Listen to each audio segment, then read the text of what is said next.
Okay, so this is Group E's E2 communication communication assignment. We're doing an assignment on the Board via Sustainable Dairy Assurance Scheme, and this is our online presentation. So I'm just going to start to take it through it. So through the speakers and topics. My name is Thomas Owens. I'll be going through the introduction. Clarke will be talking about the scheme, about the Sustainable Dairy Assurance Scheme. Shane Gillick will be going through how a farmer should prepare for the audit. Patrick Rogers will be going through how Board BS score your audit, and then at the end let's go through the advantages and disadvantages of the scheme, and then there'll be a short conclusion after. So I'm just going to hand you over now to Richard, and he's going to give us more detail about the scheme.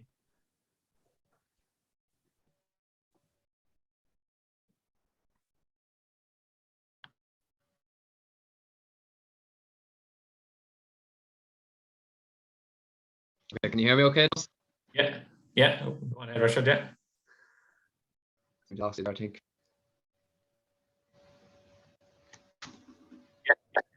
Yeah, I mean, yeah. With the Board B Sustainable dairy scheme has been developed in cooperation with milk producers, milk processors, actually. It has been designed to assist in entering new markets as Irish milk production increases. It will provide proof to customers that the product produced both are sustainable assurance criteria. It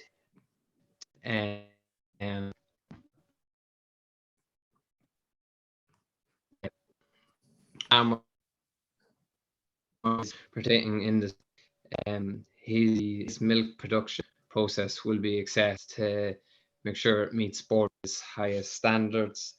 The scheme will use data from the farmers to demonstrate any improvements at levels, and the scheme will be open to all dairy producers. Some of the main primary objectives of the scheme is to demonstrate to producers and customers that the dairy products produced under the scheme meet Board B's highest standards. It will also demonstrate the highest standards for animal welfare, traceability, environmental protection, and food safety. It will provide proof that dairy products produced on certified farms have been produced under an ISO accredited sustainability and quality assurance scheme.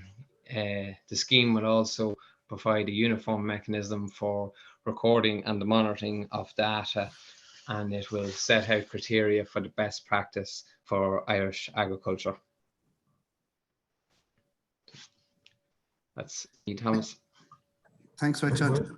I was looking at the auditor for the farm for the inspections. So a farm visit is conducted by an independent auditor on every member's farm at 18-month intervals, and a comprehensive report is produced on the performance of the farm under sustainability and quality assurance criteria.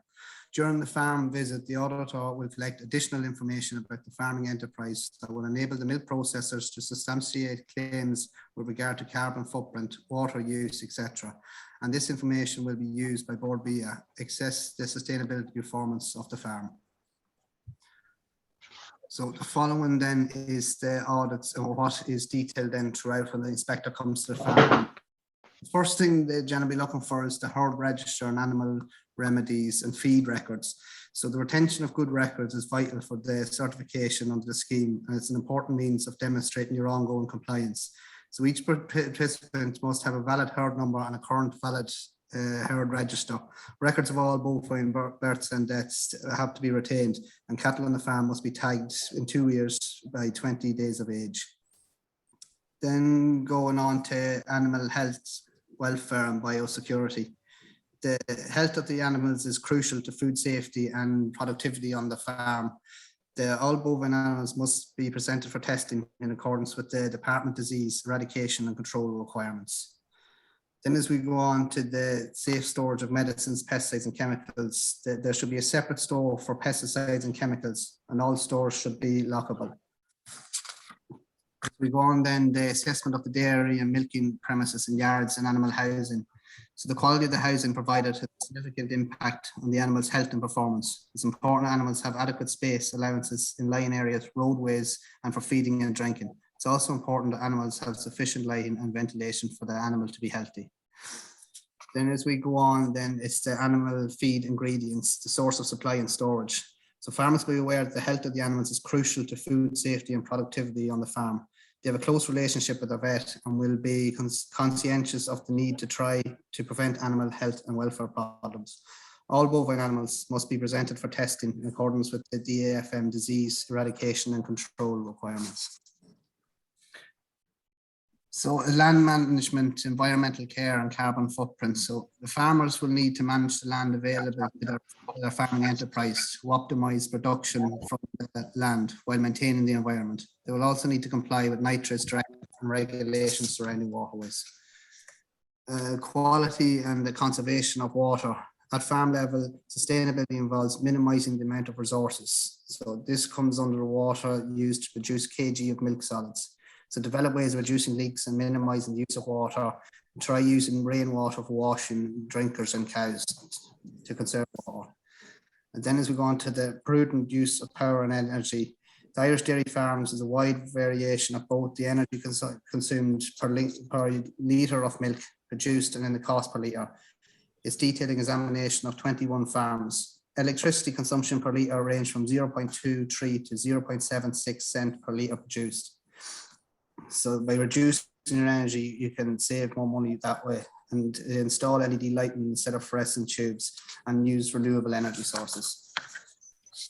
Then there is the farm health and safety. So looking at the farm safety statement and the general farm is in a safe condition, that the risk assessment and safety statements are on site and that they have basic first aid supplies, including eye wash, disinfectants, and it's all accessible. Thanks, Shane. So I'm doing the audit and scores and outcomes. There are 170 auditable requirements in the standard 7 are critical, and the remaining 163 general requirements can be scored as follows. So compliance, it's a full E with the criteria. The record is available, correctly completed, and it's all up to date. And that performance scored as a 2. So minor non-compliance is when the criteria is being met in some respects, but not in other aspects. So if there's a record, but several entries are missing of it, and that performance is rated as a 1. And then there's major non-compliance. This is a complete failure to meet the criteria. So there's no record of the activity at all, and that performance is rated as 0. And then not applicable is when criteria doesn't apply to the farm that is being scored, so no outwintering of cattle.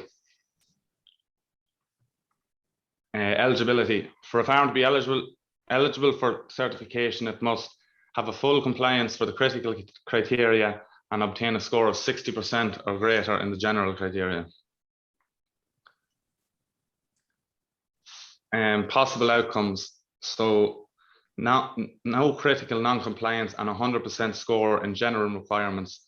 That means that the farm's recommended for certification. 1 or more critical non-compliance is identified. Regardless of the overall score, must be rectified within 48 hours, and an auditor will revisit to recheck.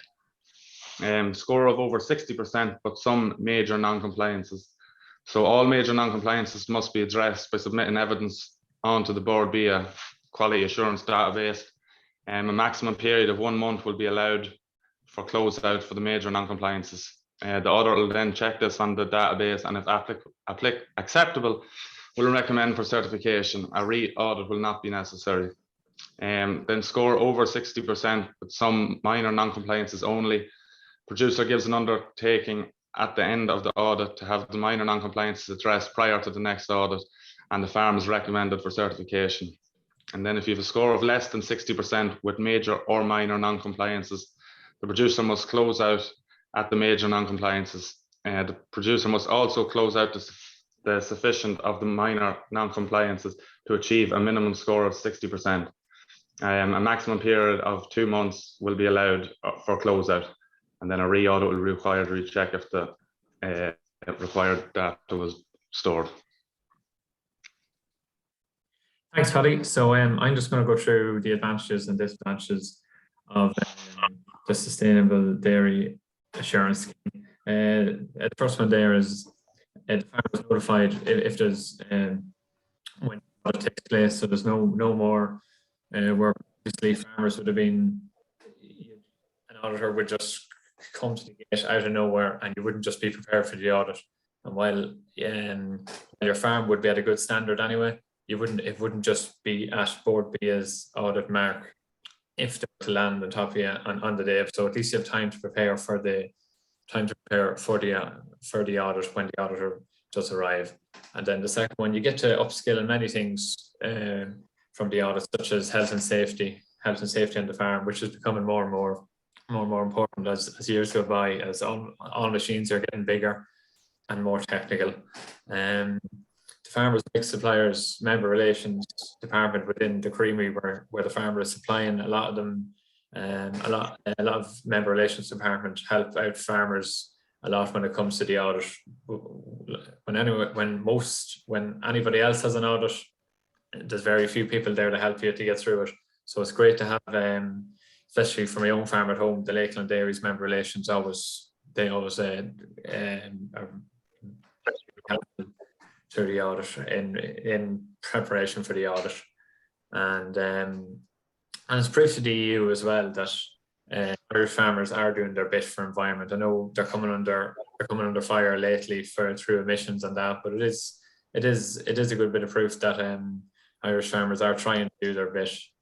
And as well as that, the Board B mark on all creamery sales products, so your butter, your powders, your cheeses, once you have that Board B mark, that's up in the sales. That's up in the sales of products. So if your creamery's doing well in selling their products, that should then up your milk price, and it should help the farmer cover his annual costs.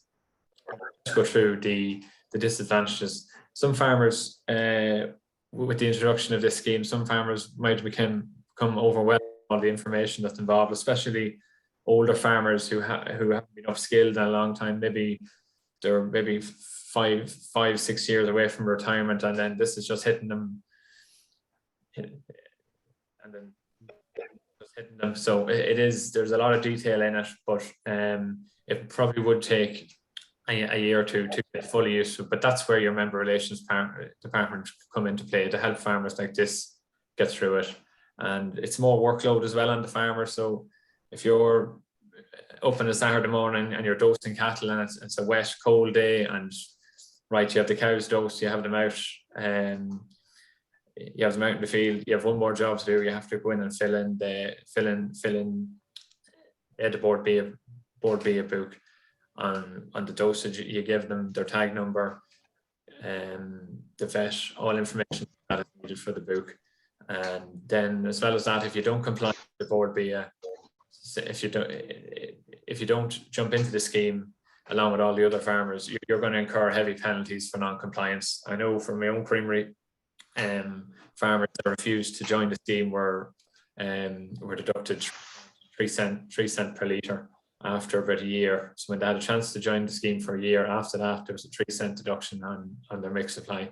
So it's in the best interest for the creamery that the farmer joins the scheme, because the creamery is then selling wholly good, assured products. So then, just to conclude on the presentation, the Board B is here to stay for all farmers. It's not going anywhere, and it's probably in the last 3-4 years that it has come in. It's definitely saved lives in terms of upgrading of health and safety, not just but saved injuries as well. And if there's any, I suppose we can't really, we're not talking to an audience here, but any presentation you would ask to see or any questions, and I'll just come up with maybe one. question that you might be asked. So has it improved milk prices? So milk price has increased in the last 3 to 4 years, while Board B, the Sustainable Dairy Assurance Scheme, has come in the last 4 years. So there could have been a correlation in that maybe having the Board B on products has up sales to the creamery and then in turn up the milk price to the farmer. So that's just one question you might be asked at the end of the presentation. So anyway, for further information, you can contact Board B on quality assurance at boardb.ie or give them a call on 062 54 900. So that's the end of the presentation for Group E. I think it's E2. So thanks for listening, Andrew or Margaret, whoever's listening, and we'll chat to you next time we're in Ballyhaise. Thank you. Thanks very much. Thank you.